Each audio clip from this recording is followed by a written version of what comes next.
What is up, friends, and welcome to From the Mind of Dick. I hope everyone is doing well out there wherever you may be. I myself am doing pretty decent. 2025 is here, guys. I didn't really do an episode in the beginning of the month because I really wanted to get that episode in with Lyle. I've been wanting to do that for a long time, so I reached out. He was so down to do it. It came out so good. And then like last week, which I'll get into later, but I did an episode with Danny B because when a friend reaches out, Dick is there. Okay, I got you. You got this. I got you. So he reached out to me. We did an episode, which I'll talk about in a minute. But I wanted to talk a little bit about 2025. So far, so good with me.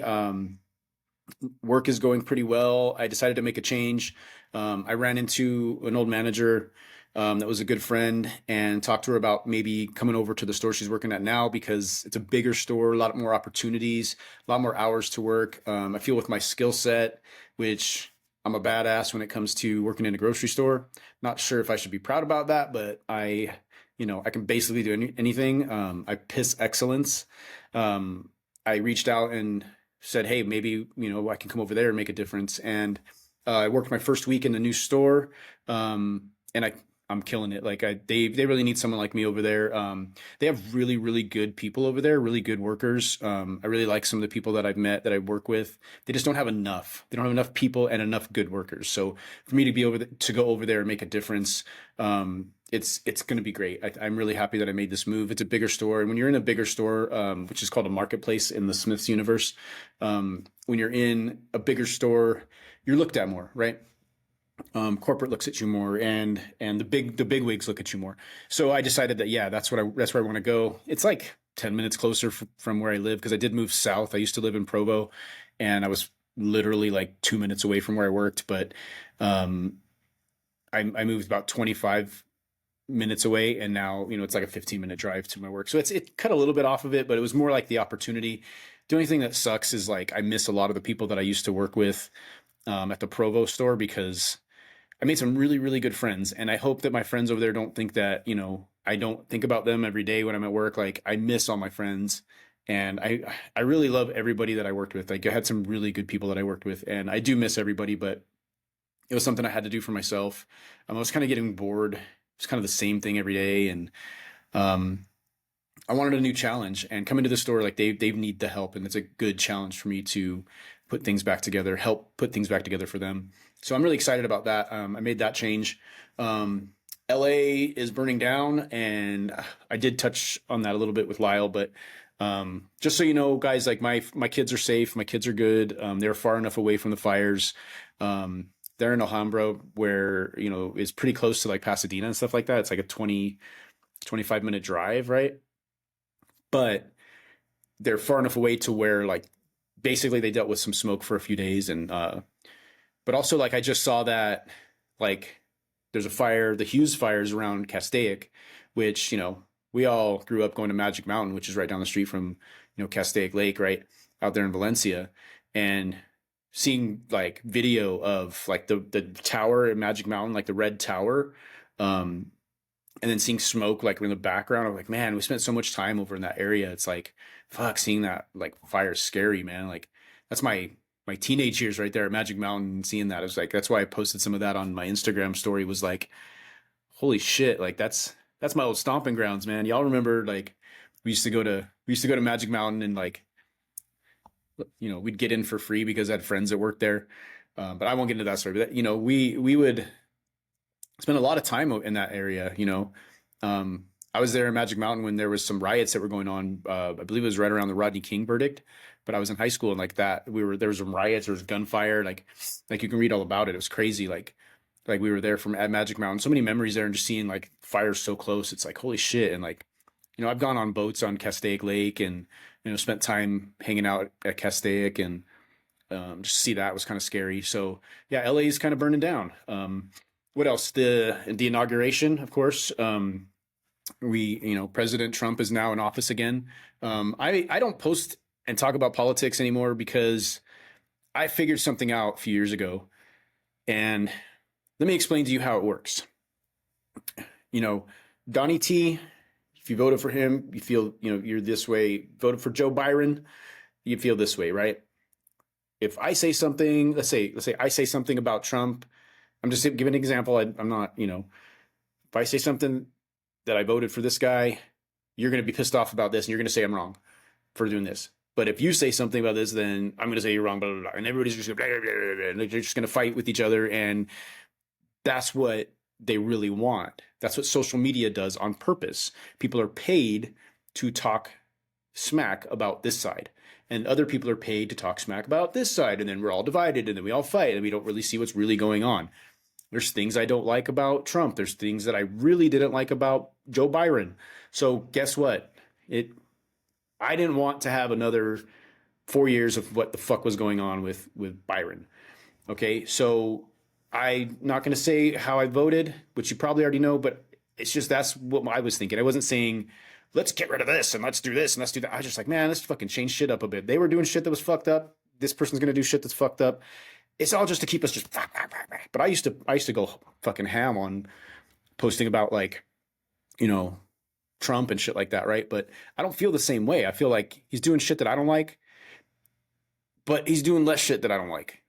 And, for 4 years, the right side complained about the left side, what they were doing. And now we got someone who's in office who's from the right side. And now the left is complaining, oh my God, we got to go through 4 years and we're in prison for 4 years. Well, people that think a little bit like me felt like we were in prison. We were dealing with a lot of shit we didn't like.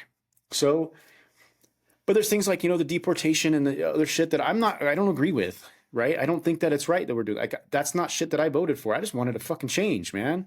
I wasn't happy with how shit was going, so let's fucking change it up. And when Trump was president before, I felt a little better about life, right?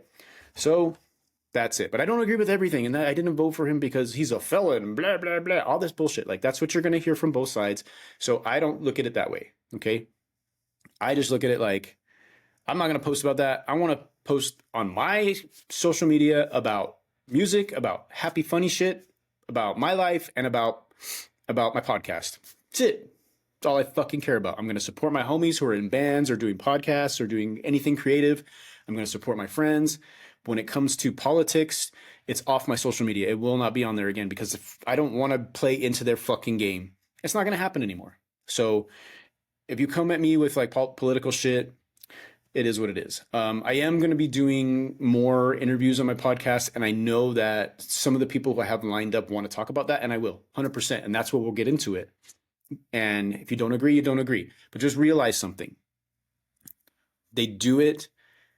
They intentionally want us to be divided. So if you think one way, that's fine. You can think that way, and I love you. If I think this way, you need to think the same way about me, because remember that we are all humans and we are all in the same boat. Okay? We are all in the same boat. So, but anyway, that's what happened. Trump got inaugurated for the second time. He's going to be president for 4 years. There's some things I like he's doing, some things I don't. It is what it is. There were some things that I like that Byron and Camel Toe did, but there's a lot of things I didn't like, right? So it is what it is. But, so back into it. I wanted to talk today on this episode more about helping friends out and talking about more like why I post so much about like sobriety, right? Why I talk about my sobriety and people. I've had someone reach out to me and say, whoop-de frickin' do, you're sober. Someone who I thought was a friend. And that kind of hurt. It's like, and this person's not. So they're hating because I was able to get sober. So, and that kind of sucks, right? So what I wanted to talk about was the fact that I do this and I talk about it so much because I want to just help, like, if I can help one person, right? Like my boy Danny reached out. This had nothing to do with alcohol or anything like that. Like this was something personal he was going through, family, personal. He reached out. And that's my boy Danny B at the Conference Call podcast. He just put out an amazing new episode recently. His last episode talks about some things I'm going to talk about right now. But he reached out to me and he just basically hit me up at like 4 a.m. And I was at work and he's like, can we do something in a podcast form, right? I need basically some free therapy. And I was like, fuck yeah, dude, I got you. And I was really sick when he reached out. So I decided like, hey, let's just do it. Like not today, let's do it tomorrow. It was kind of a better situation. So we did it. And I'm so happy that we were able to do it because not only did he get a lot out of it, because I've been through a lot of shit, guys. Like my life, I've been through so much bullshit. I can like talk for days about almost everything. You name it, I've been through it. And he was able to reach out. So I had some good advice for him. We talked about a lot of cool shit. You know, I've raised teenagers before. I'm on my second set. And I've been through it, right? With teenagers.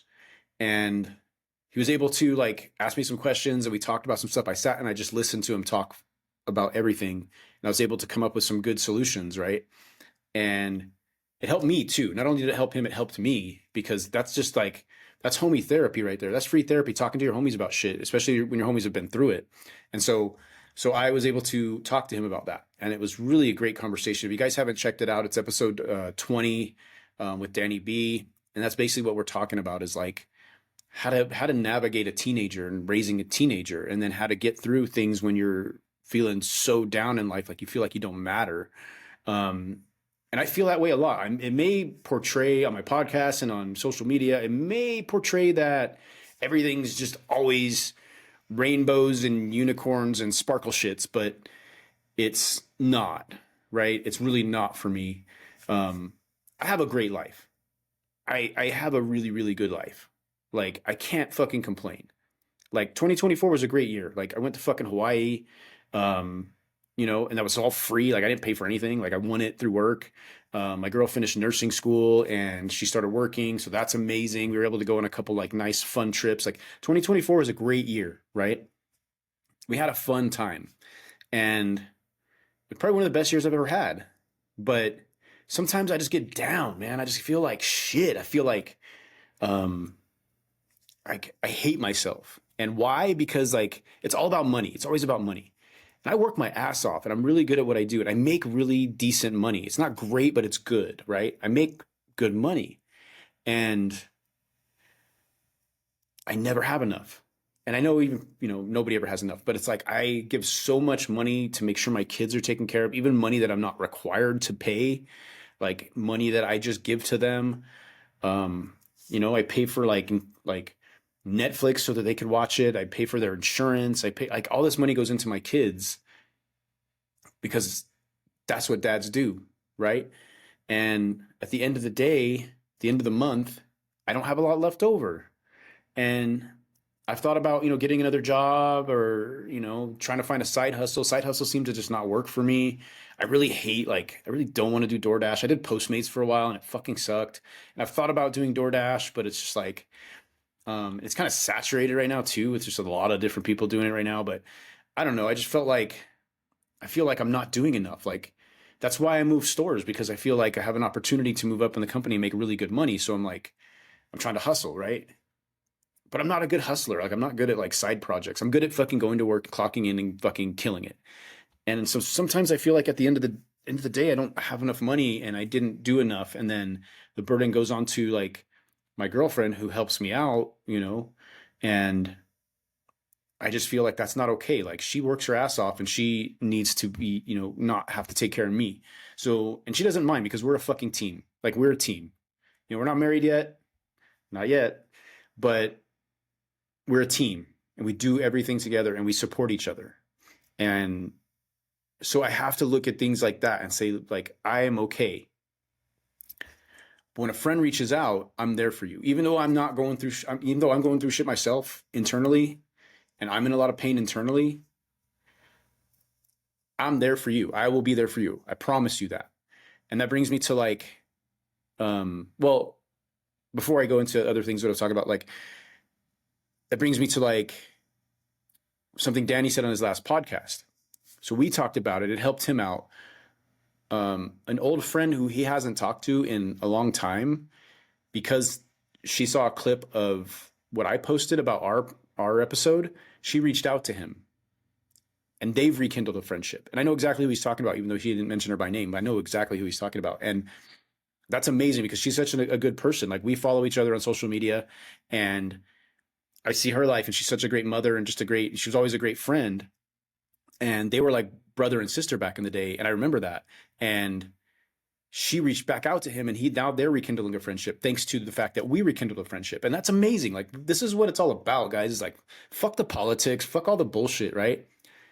It's all about us, dude. It's all about people. It's all about friends. Now, if you disagree with how I align politically, I still love you. Like we're still friends. We can talk about it, and we disagree. Like fuck it, you know. At the end of the day, we're all still people, and we all grew up together in Lake LA. We all grew up partying together, and they were able to rekindle a friendship. And that's what I wanted to talk about. Is like it's all about like those kind of things in life, right? And that's why I talk about being sober so much. And if you guys are sick of hearing it, I don't give a fuck. Like I'm going to continue to like constantly talk about it. And the reason I do that, the reason I always am talking about being sober is because I just want to help one person. Like seriously. Of course I want to help more than that, but if I, like all this time I've been sober and I've been talking about how it's affected my life and made my life so much better, the only thing that's happened is I've had friends die. I've had a few friends pass due to drinking. I have another friend who's in the hospital um, due to liver failure, stuff like that, who I used to drink with back in the day, and this is going on right now. He's getting through it. He's doing fine, but it's because he couldn't fucking stop drinking. And he reached out to me. He's reached out to me a few times, and we've talked about it. And he went to rehab to try to get better, and it still didn't work. He got out and was drinking again in a couple weeks, and now he got put in the hospital. He almost died. Luckily, I think he's going to pull through, and I think he's really going to get better. And I think this might be a wake up call. I hope it's a wake up call. But there's so many people out there, so many friends that we grew up with that were drinking and were partying and thinking like, hey, this is fun, blah blah blah. We all knew that, like we all heard that drinking was bad for us, but at the time when you're in your 20s and 30s, you're not like thinking about that stuff. It's just a drink and you feel fine, right? And you wake up maybe with a hangover, but then you're fine, and it's nothing, no big deal, right? No big deal. We'll recover. We're good. But at the end of the day, all that drinking, especially if you shoot that fucking drinking, you keep that party going right back into your 40s, right up into your 40s, like I did. Well, I mean, I quit when I was 40, but when you shoot it all through your 30s, you start when you're like 18. I mean, for me, it was 15, and you shoot that all the way up through when you're 40. Like that affects you. And then now I got a friend who's almost 50, and he almost died from drinking. I got friends that are in their 40s that have died. I had a friend that was 41 years old that died due to liver failure because he couldn't stop drinking. And I haven't helped anybody yet. I haven't, at least nobody's reached out to me yet and said, hey, the things you talk about, like your sobriety, all those things you talk about when it comes to sobriety has helped me out. And now I'm sober, and now I'm living a better life because of you. Not one person has reached out to me and said that. All I've got is bad messages about friends that didn't make it. And that's sad. So I will continue to talk about it. I will continue to push that issue and say, look, this is what I did. You can do it too. If you're struggling with it, and a lot of people don't realize they're struggling with it, they think they're fine and they don't want to quit. And I think that person that said that to me about like, yay, you're sober, whoop-de fucking do, First of all, fuck that guy. And second of all, like,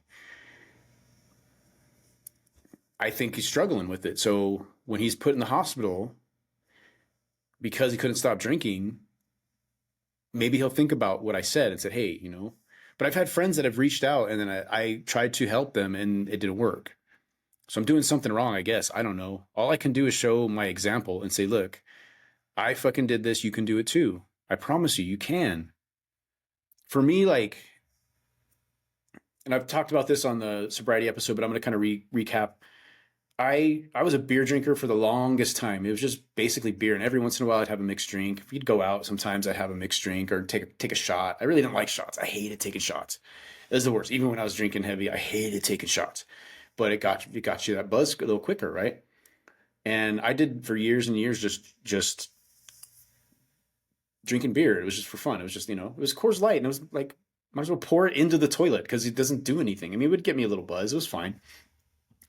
But things in my life started getting bad, and I started getting this depressed feeling. I lost my dad, and things. I lost a job that I had for a long time that I really enjoyed. I really made good money, and I wanted it to be my career. And I lost that job, and things just seemed really down. And that's when I started saying, okay, well, these little shots that I take every once in a while, they are going to turn into a lot more. And I started drinking a lot more. I started drinking more rum instead of beer. I would pretend to drink the beer, but most of the time I would have rum. And then it got to where, you know, for like 5 or 6 years, I was just like drinking hard stuff, taking shots, and like poisoning myself.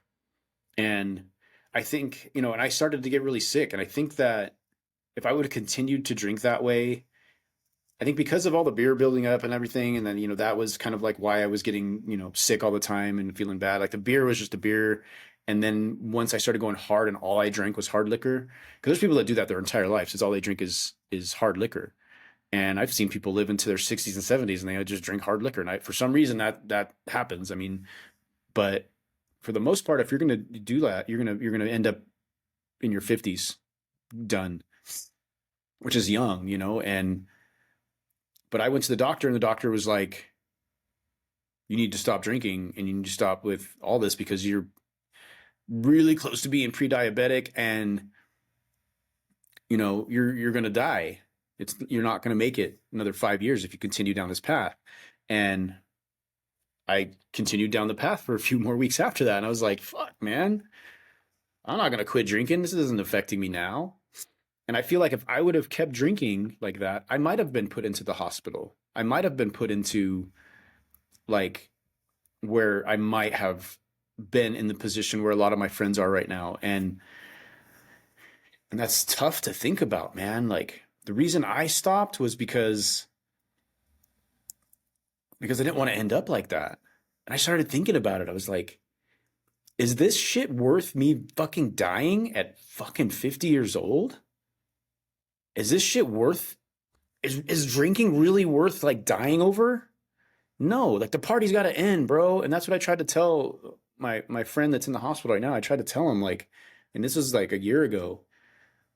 Like, dude, the party's got to end, bro. Like, it's not worth it. It's not worth your life. Think about it. And I guess I just don't understand the feeling of like not being able to just stop.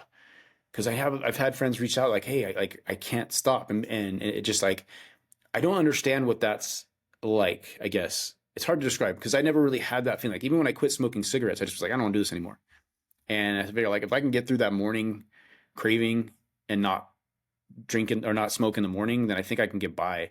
And so I just skipped my morning cigarette, and the next thing you know, I went, and it's been 20 years since I smoked. So, but I was able to quit. And there's people that say physically they can't stop. Like they have to have it. Like they crave it and they have to have it. I don't understand that.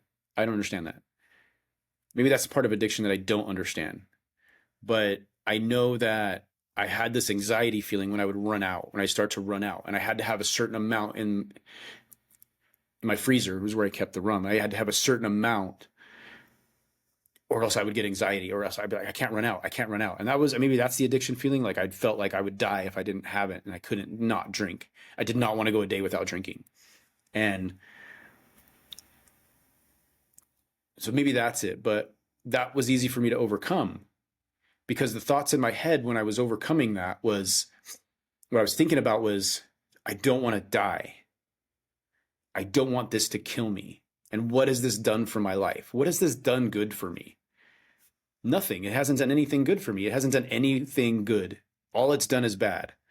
And now my health is being affected. And in 5 years, I could be sick and have liver failure and die and be, I could get diabetes from all the sugar I'm intaking with the rum and Coke and the sweets and ice cream and all that shit. I could, like, I will be dead. And what will my kids have if I die? Nothing. I won't be able to watch my kids grow up and they won't have a father anymore. And I said, I'm not doing that. I said, I'm not going to fucking do that. I'm going to fucking quit this shit so that my kids will have a good father, not just a father like that drinks and hides it. They'll have a good father, someone who's clear headed and mentally okay. Because I wasn't mentally okay when I was drinking. It affects your mental state too. It makes you more depressed, even though you think it's fixing it and it's making it better. It actually affects it and it makes it worse. So I was always depressed. And I was always fucking drunk or sick or depressed or all of them together. And all this stuff all together just made me go like, what the fuck am I doing? And so I try to set this example because we all grew up in Lake LA. We all grew up partying. We all grew up into our 20s partying some more. Because really in Lake LA, there really wasn't anything to do. So, we got older and we partied together. And a lot of people kept the party going. And some of those people aren't with us anymore because they kept the party going a little too long. And I decided it was time to stop partying and start living, right? LIVIN. And that's what I did. And I try to set this example and I try to post things about sobriety. I talk about it constantly because I'm waiting to fucking be able to help that one person that reaches out to me and says, dude, I was really struggling and what you're talking about saved me. I'm waiting for that one person. And that shit hasn't happened yet. I'm just getting negative. I'm just getting people fucking dying because they can't stop drinking. And I'm tired of losing friends, man. So that's why I support my friends. If my something that Danny said in the podcast, the last one we did, and something that he said was, sometimes I don't feel like I have a purpose. And I feel that way a lot. Like what is my purpose here? If I don't have my daughter, what is my purpose? That is your purpose, right? And even if your kid doesn't talk to you, you're going to support your kid and you're going to reach out and you're going to always make sure that kid knows that you're there. There was a time up until just recently that I didn't really talk to my son for a little bit because he was pissed off at me, but my son knew that I was always there. And even though he didn't reach out, even though he didn't talk to me, I know he knew I was there. And then when we finally rekindled, everything is perfect now because now I have my son back. But sometimes you got to let him go. And you can't bug them because a teenager or someone in the early 20s, you bug them and bug them and bug them, they're just going to rebel more. All you can do is let them know that you are there for them. And your purpose in life, especially when you're a father or a parent, your purpose in life is for those kids, right? No matter what, your purpose in life is for those kids. And even if you think there's nothing else, you do what you do to take care of those kids. And that's what got me sober, was knowing that my purpose in life, which I didn't think this was going to be my purpose when I was in high school. Goddamn, no, I did not. But my purpose in life is to take care of my kids. I was here to make those kids, and I'm here to make sure those kids are taken care of in their life and to become good adults. And the adult children that I do have are amazing adults. Okay. They're killing it. And they're good people. They're doing really well. And that's our purpose. And every time I get down, I feel like, what am I doing? Like, especially like I said, it brings me back to what I said about money earlier. I work my ass off. And then after I get paid, I send money for my kids, and then I give more money to my kids, and I pay for this bill. And the next thing you know, I don't have anything left, and I'm worried about paying my rent. But at the end of the day, what am I doing? Sending money to my kids, making sure they have everything they need. If they need something extra, I send it to them. I take care of my fucking kids. That's our purpose, guys. That's our purpose as parents, is to take care of our kids.